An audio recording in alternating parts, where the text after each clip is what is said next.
Mes chers frères et sœurs, paix et bien dans le nom de notre Seigneur Jésus-Christ, une seule chose je nous propose aujourd'hui pour notre méditation, ne reste pas homme, deviens plus qu'un homme. Dans l'évangile, Saint Jean nous dit, à l'occasion d'une fête juive, près de la porte des brebis, il existe une piscine qu'on appelle en hébreu Bézata. Mes chers frères et sœurs, Saint Jean nous précise que Jésus est monté à Jérusalem à l'occasion d'une fête juive.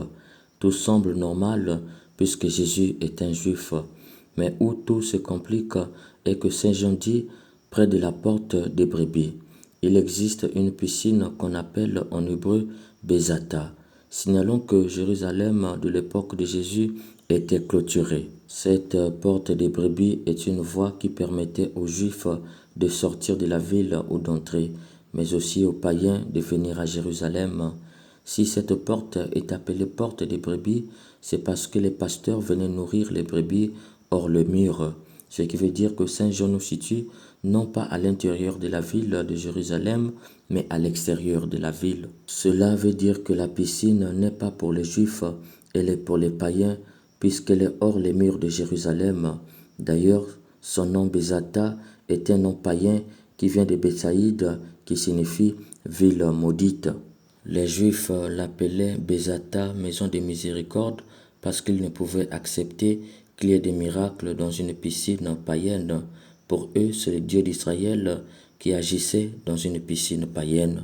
Quoi qu'il en soit, Jésus est dans une contrée païenne. Saint Jean poursuit, cette piscine a 5 colonnades sous lesquelles était couchée une foule de malades, aveugles, boiteux et paralysés. Tout se complique ici, chers frères et sœurs. Cette foule de malades, aveugles, boiteux et paralysés est une foule juive. La question que nous pouvons nous poser est la suivante. Comment est-ce possible qu'un juif, avec toute sa fierté de juif, peut aller chercher la guérison dans une piscine païenne? La réponse est non, ce n'est pas possible. Un juif ne peut pas. Il est trop fier de lui et fier du Dieu juif. Pourquoi alors Saint Jean nous raconte cela? Est-ce pour nous dire que ces juifs, à cause des maladies, avaient mis leur orgueil de juifs de côté? Mes chers frères et sœurs, rien de tout cela. Saint Jean vise autre chose. En fait, Saint Jean est métaphysicien. Son évangile invite toujours à monter plus haut et d'être capable de voir très loin. C'est d'ailleurs la raison pour laquelle le symbole de son évangile est l'aigle, car il invite à voir l'œil d'un aigle. De ce fait, tout est métaphysique et métaphorique dans cet évangile. En effet, la piscine de Bézata, il faut comprendre par là l'Ancien Testament. Cette piscine est dans une contrée païenne, il faut entendre par là l'Ancien Testament au cœur du monde païen. Cette piscine a 5 colonnades, il faut entendre par là la Torah avec ses 5 livres. La foule des malades, aveugles, boiteux et paralysés, il faut entendre par là l'inefficacité de l'Ancien Testament de donner le salut dans le monde païen. Pour nous montrer l'inefficacité de l'Ancien Testament de donner le salut au cœur du monde païen, Saint Jean nous donne comme preuve un malade de 38 ans. Il y avait un qui était malade depuis 38 ans. 38 ans, il faut entendre par là 19 fois 2. Or, 19 symbolise l'imperfection. Multiplié par 2, cela veut dire le double de l'imperfection. Ainsi donc, il y avait un qui était malade depuis 38 ans. Il faut comprendre par là qu'il était doublement dans l'imperfection. Et l'Ancien Testament était incapable de le perfectionner. Il était un homme et l'Ancien Testament était incapable de le rendre plus qu'un homme. Outre cela, Saint Jean nous dit, Jésus le voyant couché là et apprenant qu'il était dans cet état depuis longtemps lui dit, est-ce que tu veux retrouver la santé? Le malade lui répondit, Seigneur, je n'ai personne pour me plonger dans la piscine au moment où l'eau bouillonne et pendant que j'y vais, un autre descend avant moi. Dans ce paragraphe, Saint Jean nous plonge dans l'inefficacité de l'Ancien Testament à être le salut du genre humain. En disant qu'il n'a personne pour le plonger dans la piscine, il faut entendre par là qu'il n'y a plus des hommes capables de bien expliquer la parole de Dieu.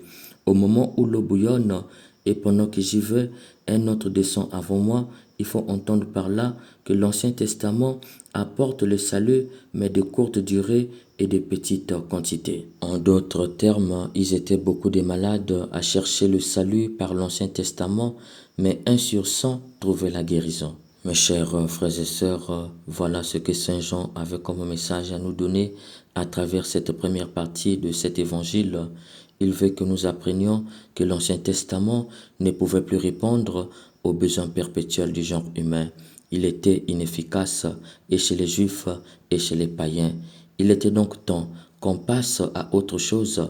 C'est pourquoi Jésus dit, « Lève-toi, prends ton brancard et marche. » Et aussitôt, l'homme retrouva la santé, il prit son brancard, il marchait. Voilà le Nouveau Testament, la nouvelle alliance en Jésus-Christ qui devient le salut efficace du genre humain.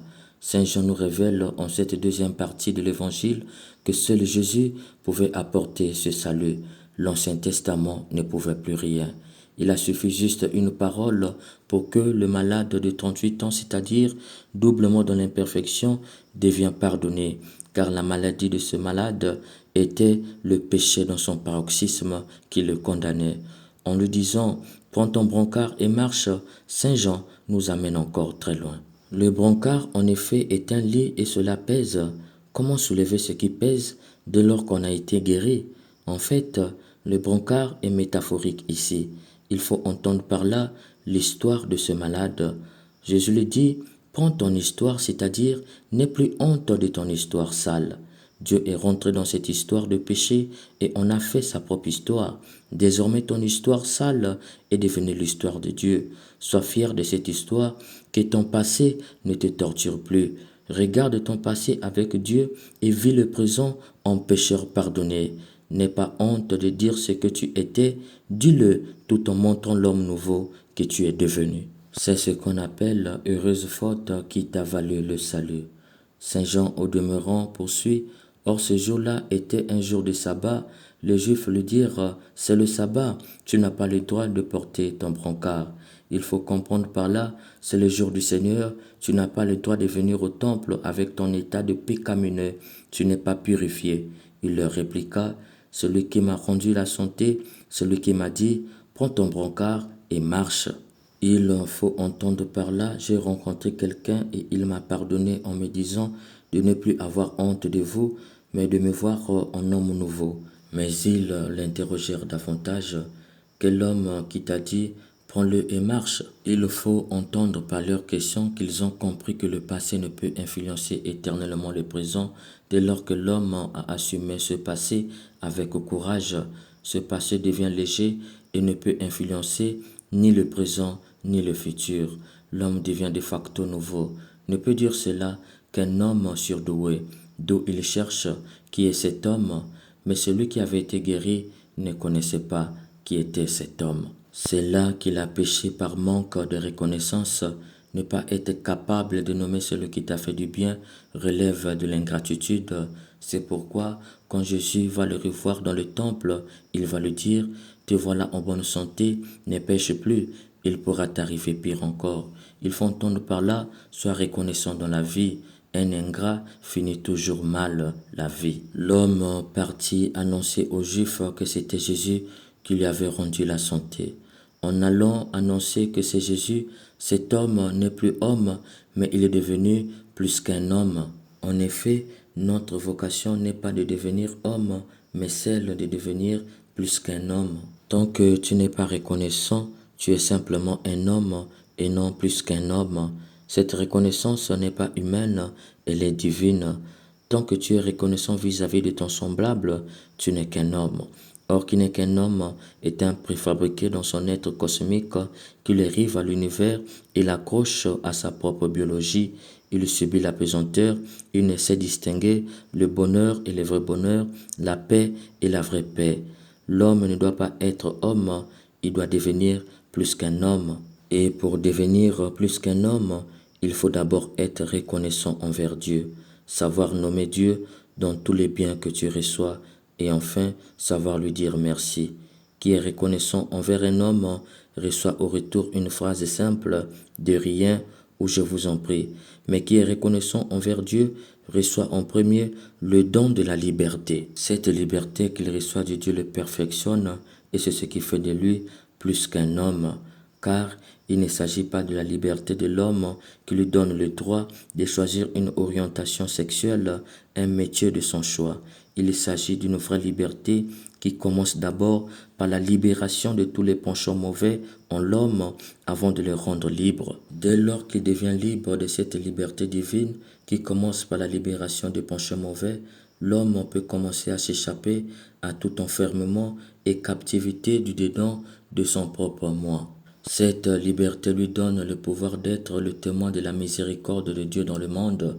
C'est pourquoi cet homme n'a pas eu peur de repartir annoncer que c'était Jésus. Pourquoi? C'est parce que grâce à la reconnaissance en Dieu, il avait reçu en retour la liberté qui lui permettait d'être pleinement lui-même, c'est-à-dire source et origine de ses propres actes.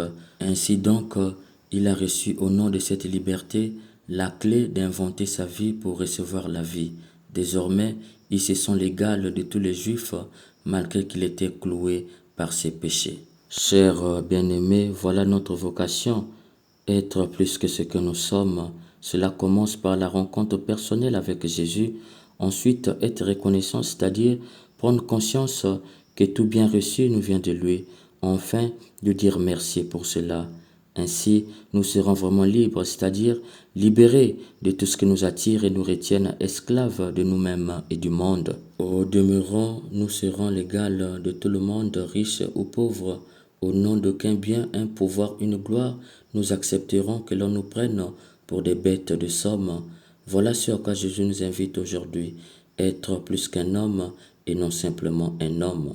Que l'Esprit Saint nous aide à faire cette rencontre décisive et personnelle avec Jésus pour que nous soyons plus qu'un homme et non simplement des hommes. Amen.